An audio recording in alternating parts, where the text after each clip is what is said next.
been so disappointed. These wonderful pictures, Susan. I'm trying to figure out how to video. Oh, wait.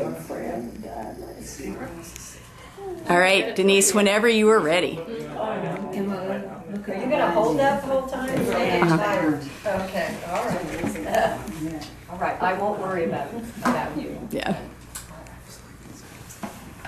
Dear friends, once upon a time, not so very long ago, a noble man and his noble lady wife, living on the bolted moor of a merry land, had a beautiful baby girl. They named her Emma Louise, but she was henceforth known as Emma Lou. Now, they did not live long in that merry land. They moved back to the Commonwealth of the Virgin Queen, henceforth known as Virginia.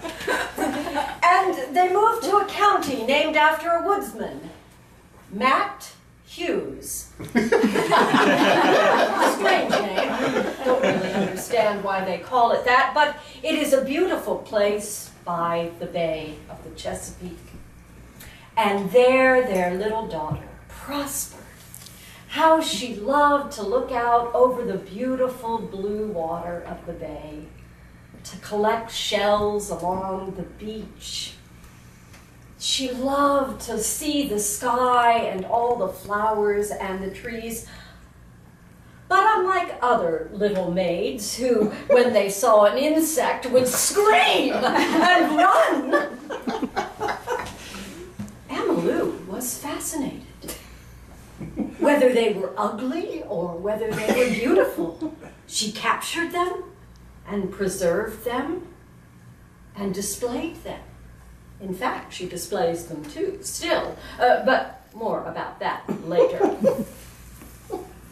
Now, soon after Emma Lou was born, her little sister, named after the Commonwealth of Virginia, of the Virgin Queen, Virginia, henceforth known as Ginny, was born. They were very close in age, as I said, and one might think that there was a lot of sibling rivalry between the two. I do not know whether that is true or not. What I do know from what Ginny wrote is how much she loves and admires her older sister. Ginny wrote that Emma Lou was the pretty one. Ginny wrote that she was always just thrown together, but Emma Lou emerged in elegance. She remembered how resplendent she looked when she went to a ball with a young officer at the Virginia Military Institute, appropriately chaperoned, of course, by their father. And she remembered how Emma Lou, you may not know this, but Emma Lou is in fact the princess of Matthews County. And Ginny remembered how for a photo shoot, what is a photo shoot? Why would people want to shoot at something called a photo? I don't understand these words, but anyway, Emma Lou borrowed Ginny's blue top. She wore red and white shorts, and Ginny reported that that was as close as she, Ginny, ever got to beauty. Because Emma pulled it off with such aplomb. She lies. She wrote how Emma Lou was the first one to get a license to drive the family coach and four, all right, a driver's license.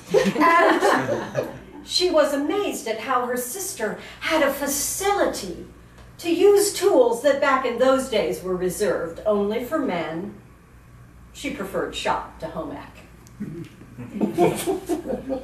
But mostly what Ginny wrote was how great a comfort her sister was to her when they both went away to the college of the King and Queen, William and Mary, as they dealt for the first time with dusty tomes and the attentions of all the handsome young swains there at the college,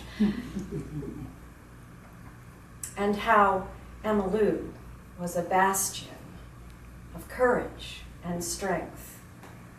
when their father died far too young, both for her, Jenny, and also for their mother. Ginny wrote that she's not said that often enough, but it is true.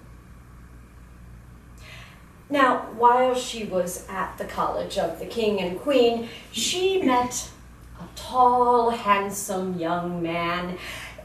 He was not of noble birth, but he made her laugh. He was charming and funny, he was bright, and I'm told possessed of a lovely singing voice.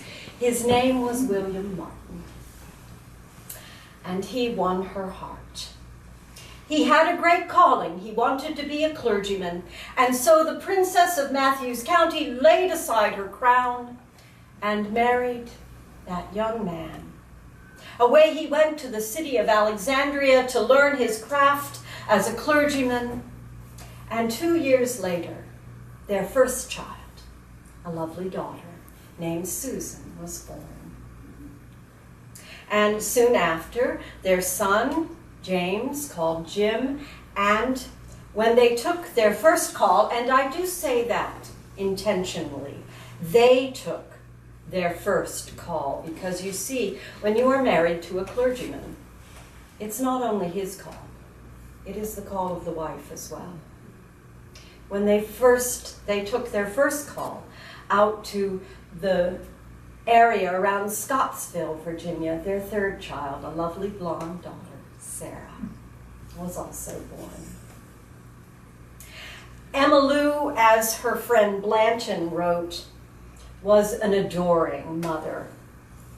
He wrote so beautifully that she weeps or laughs at the fortunes of her children.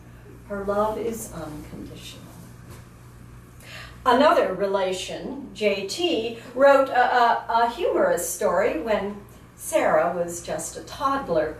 They had come for a visit, and Sarah, like all toddlers, had been given a banana, which, you know, all toddlers are actually scientists. And so they like to see what will happen if you squeeze the banana. It will come out between your fingers. And then if you do this and this and this, you will have banana everywhere. J.T. and Velma, his wife, were so surprised and delighted at how this did not seem to faze Emma Lou in the least. It was a hot day, so with patience and practicality, she carried both child and chair out into the yard and hosed them down.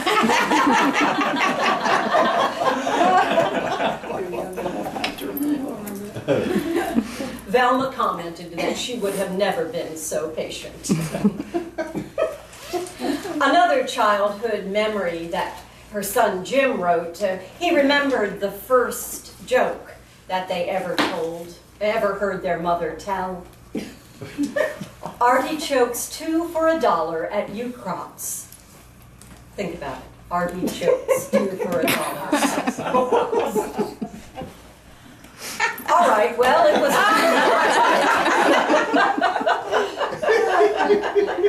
He remembers it because it was the first joke he ever heard. Ever.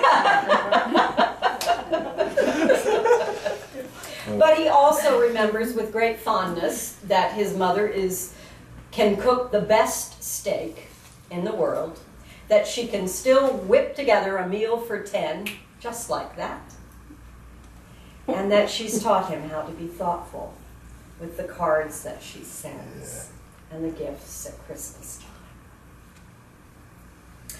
Well, they moved from Scottsville to the big city by the sea, named after that English duke, which I believe in Virginia parlance is pronounced Norfolk. They lived in Norfolk.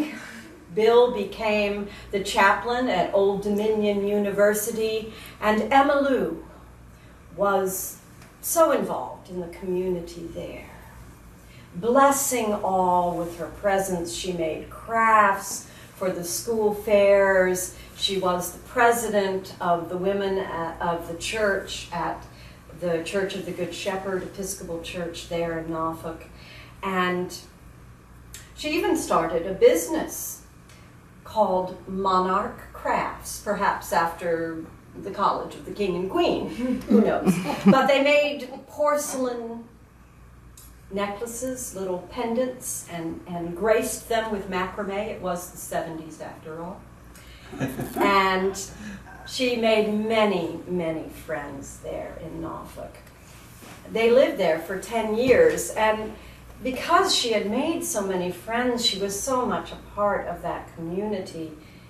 It was very difficult when Bill got another call to go away to a faraway land in the north, a great flat land, the land of the Indians, where the people call themselves Hoosiers. I don't know. They are a laconic people.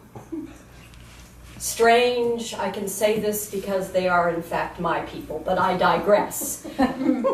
Now, it was difficult for Emma Lou, but in a lesser person, perhaps that difficulty would have caused her to sink into despair and despond and whatever other D word I can't think of right now.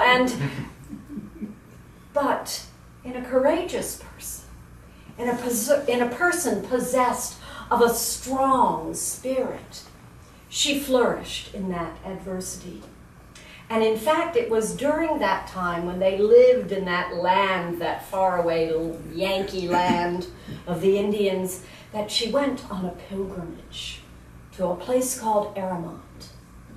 And it was there that she received not a magic wand, my friends, but a greater implement of magic, a paintbrush.